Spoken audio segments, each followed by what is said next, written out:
Pearl lives an unfulfilling life on her parents' farm when all she wants is to be a dancer and travel the world. When everyone around her seems to be stifling her dreams, she takes matters into her own hands and gets violent to live a free life. In 1918, in a farmhouse in rural Texas, Pearl admires her reflection in the mirror as she dances while wearing one of her mother's old dresses. All of a sudden, Pearl's mother, Ruth, walks in and admonishes her in German for wearing her old things and tells her to take them off. She then tells her daughter to feed the animals in the barn. In the barn, Pearl tells Charlie the cow and Mary the sheep how farm life isn't for her because she's special and the whole world will know her name. She twirls around the pitchfork theatrically and climbs a tower of hay bales. Seconds later, a goose enters the barn, and Pearl approaches it while holding the pitchfork. Unconsciously, she raises the pitchfork above the animal and stabs it. Later, Pearl walks over to the edge of the pier in the pond and calls over Theda, the alligator. Soon, the reptile swims toward the pier, and she offers the dead goose skewered on the pitchfork. Theda jumps out of the murky water and snaps the bird in its jaws. That evening, while preparing dinner, Ruth tells her daughter that her dancing dreams are selfish. She then tells her daughter to fetch her father. As Pearl leaves, she sees a newspaper and mentions that the Allies have taken control of France, and the war might soon be over. Ruth dismisses her words and wishes for no talk of war at the table tonight. Shortly after, Pearl pushes her father's wheelchair into the dining room.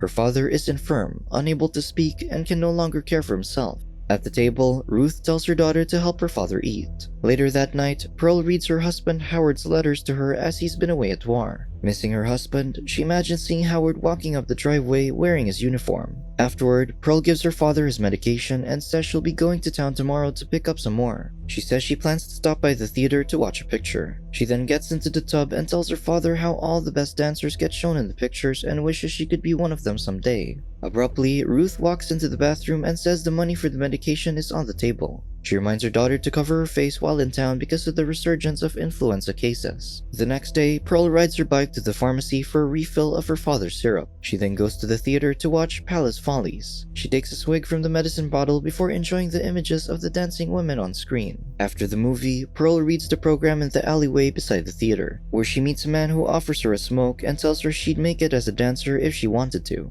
The man offers to let her sneak backstage to watch the next movie because he's the projectionist, but she declines and has to head home soon. The projectionist tells her to wait for him outside, while he heads back inside the theater. When he returns, he hands her one frame from the Palace Follies film reel as a souvenir. On the bike ride home, the film frame gets caught in a gust of wind and Pearl chases it into a cornfield. She finds a clearing with a scarecrow wearing a top hat. She takes the scarecrow down, puts the top hat on, and waltzes around with it. After the dance, she kisses the scarecrow passionately but immediately drops it when she sees it turn into the projectionist. Shocked, she defensively screams at the scarecrow that she's married. Seconds later, she straddles the scarecrow and pleasures herself. Outside the house, Ruth tells Pearl to leave the top hat on the porch and to wash up so she doesn't bring any germs into their home. In the bathroom, Pearl shares what she saw in the theater earlier with her father. After a few seconds, she pinches his finger and waits for a reaction. With no reaction from her father, she prods his face and asks if he's still in there before squeezing his neck. At dinner, Ruth asks Pearl where the rest of the money is. She lies and says she used it to buy candy. Ruth slides her daughter's plate away, says the candy was her supper, and reminds her not to be careless with money. She then tells her daughter to leave the table. In her bedroom, next to a framed picture of Howard on a table, Pearl prays to become the biggest star the world has ever known so she can be as far away from this place as possible. Outside the window, a shooting star flies by. The next day in the barn, Pearl sees her affluent mother-in-law and sister-in-law, Mitzi, arrive. Mitzi heads over to the barn, and Pearl compliments her dress. Mitzi asks if she's received any newsletters from Howard, and Pearl shakes her head. Their family knew a doctor that could have signed off that Howard was medically ineligible for the war, but he still went despite their father. Meanwhile, on the porch, Ruth declines the roast pig Pearl's mother-in-law brought and says they don't accept charity, so her mother-in-law leaves the food on the porch. At the barn, Mitzi shares information about a dance audition for a traveling chorus line at the church. Mitzi wants them to go to the audition together and tells her friend it'll be at 11 a.m. on Saturday. When Mitzi and her mother-in-law leave, Pearl excitedly plants a kiss on Charlie's nose and believes this could be her big break. In the bunkhouse, Pearl takes the top hat and program from underneath the bed and imagines herself on stage. In the house, Pearl takes a dress from Ruth's closet and sneaks into her room, hiding from her mother. She puts on the dress and top hat in front of the mirror. That night, Pearl sneaks out the window and rides her bike to the movie theater. She knocks on the side door and the projectionist lets her in. In the projection room, Pearl tells him about the dance audition, and he encourages her to believe in herself and do it. He then asks her what film she'd like to see, and she says Palace Follies. He says she's already seen that and asks if she wants to see a film he brought over from France. The projector whirs and he tells her to watch through a small window. The young woman curiously watches an adult film featuring a man and two women making love. The projectionist says stag films will revolutionize the film industry, and he plans on capitalizing on it. Later, the two sit on the couch, where the man tells her she should make the most of her life because she might not get a second chance. He shares his plans of moving to Europe after the pandemic. She says she'd like to do that if only her parents could just die. The man is taken aback by her words, but she waves it off and tells him how nice it is to talk to someone, especially since she worries she might not be the same as other people. Afterward, she thanks the man for seeing her tonight before she leaves. At home, Pearl sneaks into the house and she hears noises coming from another room. She walks down the hall and sees her mother sobbing on her bed. The young woman returns to her bedroom, lies in bed, and stares at Howard's photo. The following day, Pearl pushes her father's wheelchair out of the house, and Ruth sees them leave. At the pond, Pearl pushes the wheelchair close to the pier's edge and beckons Theda. She tells her father she'll be leaving soon and it'll be easier for her if she won't feel like she's abandoning him. Suddenly, Ruth asks her what she's doing and says her father needs to get back in the house. The daughter asks her mother why she hates her, and Ruth says she only wants what's best. Pearl asks when she'll get what she wants, and her mother says she'll understand that making the most of what you have is what's important, before wheeling her husband back to the house. Later, Pearl sees Theda swimming away by the edge of the pond, where she finds the alligator's nest and takes one egg. In the barn, Pearl imagines Howard exploding while walking toward the house as she crushes the alligator egg. At dinner, Ruth shows her daughter the Palace Follies program and tells her to isolate in the bunkhouse. Her daughter says there's an audition tomorrow she'd like to go to, but Ruth forbids her. Ruth calls her ungrateful and says she knows Pearl keeps her true, malevolent self hidden, but people will notice and be frightened of her just as she is. Frustrated, Ruth says her daughter is unwell, and it's only a matter of time before she hurts someone and she will never let her leave the farm. The young woman says she can't be stopped from leaving, angering her mother, who expresses her deep regret for living a life taking care of her catatonic husband. Suddenly, Ruth picks up a knife and offers it to her because their deaths are what she desires. Ruth places the blade against her husband's throat and tells her daughter that she should do it to better suit her dreams. She asks why she should be saddled with caring for her husband and the farm and not get what she wants before stabbing the table. Ruth tells her to leave if that's what she wants, but if she fails, she wants Pearl to remember what it feels like because that's what she feels whenever she looks at her. Pearl meekly answers that all she wants is to not end up like her mother. Upset by her child's words, Ruth approaches her slowly, then slaps her across the face, and the two women get into a physical altercation.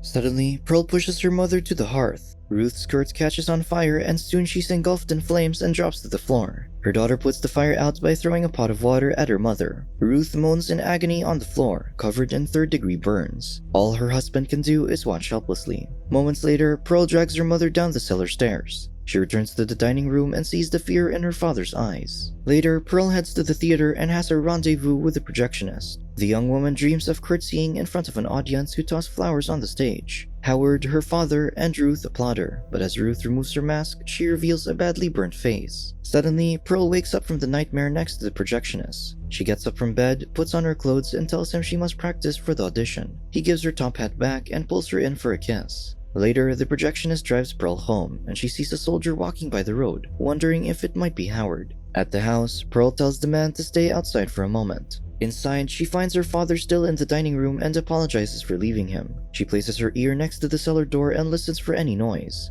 Then she wheels her father to his room and gives him his syrup. Outside, the projectionist sees the rotting pig on the porch. Then Pearl tells him to come inside. She introduces the man to her father and says they should go to her bedroom. In her bedroom, the two kiss on the bed, and the woman says she wants to leave the farm forever, but the man thinks it's not so bad. Suddenly, they hear a noise downstairs, but Pearl chooses to ignore it. The man pushes her off him and thinks they need to check what it is in case it's her father. Downstairs, the projectionist sees the mess in the kitchen, and Pearl startles him when she taps his shoulder. She lies, says their dog made the mess and that she placed it in the cellar. Then she takes him to the barn, where she introduces him to the animals. He asks her dog's name, and she forgets her lie and says they don't have one. Weirded out by Pearl, the projectionist says he needs to go back to work and kisses her cheek. She asks him if she did anything wrong that caused him to become cold toward her, but he insists she did nothing wrong. She thinks he's lying and won't take her with him to Europe and angrily presses him for an answer. The projectionist admits that she scares him and wishes her luck on the audition before leaving. As he leaves, Pearl grabs the pitchfork while the man walks back to his car. The man overlooks the angered lady behind him, who screams that she's not staying on the farm and stabs him in the chest with the pitchfork. The car rolls away and Pearl follows it, pulls the man to the ground and impales him through the mouth. Later, she opens the cellar door, sees Ruth at the top of the stairs and pushes her down the steps. In the bathroom, she cleans up her father and wishes he wouldn't look at her so fearfully. Soon after, Pearl wears her mother's red dress and carries a suitcase. She stops by her father's room and flaunts her dress as a tear rolls down his cheek. She thanks him for everything and kisses him before smothering him with a pillowcase. Minutes later, Pearl pushes the projectionist car to the pond and Theta swims toward it. At the church, Pearl waits for her turn beside a nervous Mitzi.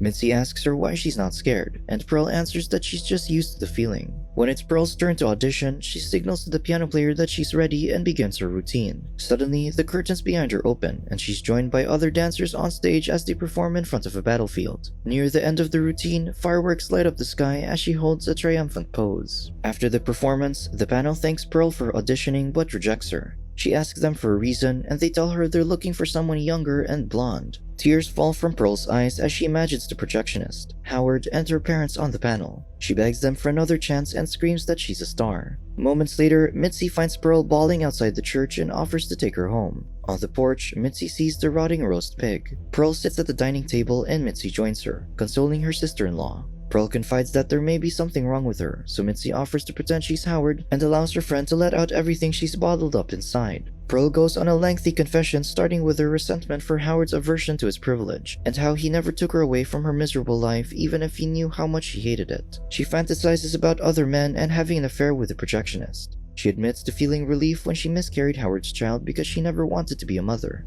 She divulges the satisfaction she gets when harming living beings. She started with animals because they had no feelings, but taking her mother's and the projectionist's lives made her feel good. She feels guilty for smothering her father because she thinks he didn't deserve it. The saddened woman believes that the only thing she can do now is to make things right before Howard returns. Mitzi is stunned by Pearl's confessions and stands up to leave. Pearl says she's happy for her getting the part, and Mitzi lies, saying she didn't. Pearl wishes Mitzi wouldn't lie to her, so she finally admits being excited to dance around the state. Afterward, Pearl asks if Mitzi will tell anyone what she did, and Mitzi promises she won't. Seconds later, Mitzi exits the front door and walks away from the house. She sees Pearl grab an axe, so she runs, screaming for help. Mitzi trips and Pearl catches up to her and hacks her back several times until Mitzi falls to the ground. Mitzi says she'll do anything she wants, but Pearl says it's not about what she wants anymore, but about making the most of what she has. In the cellar, Pearl lies in her dead mother's arms. Later, she dismembers Mitzi's body and feeds the parts to Theta. Shortly after, Pearl sets the table in the dining room and props up her parents' corpses around it. Days later, Howard returns from war and enters the house.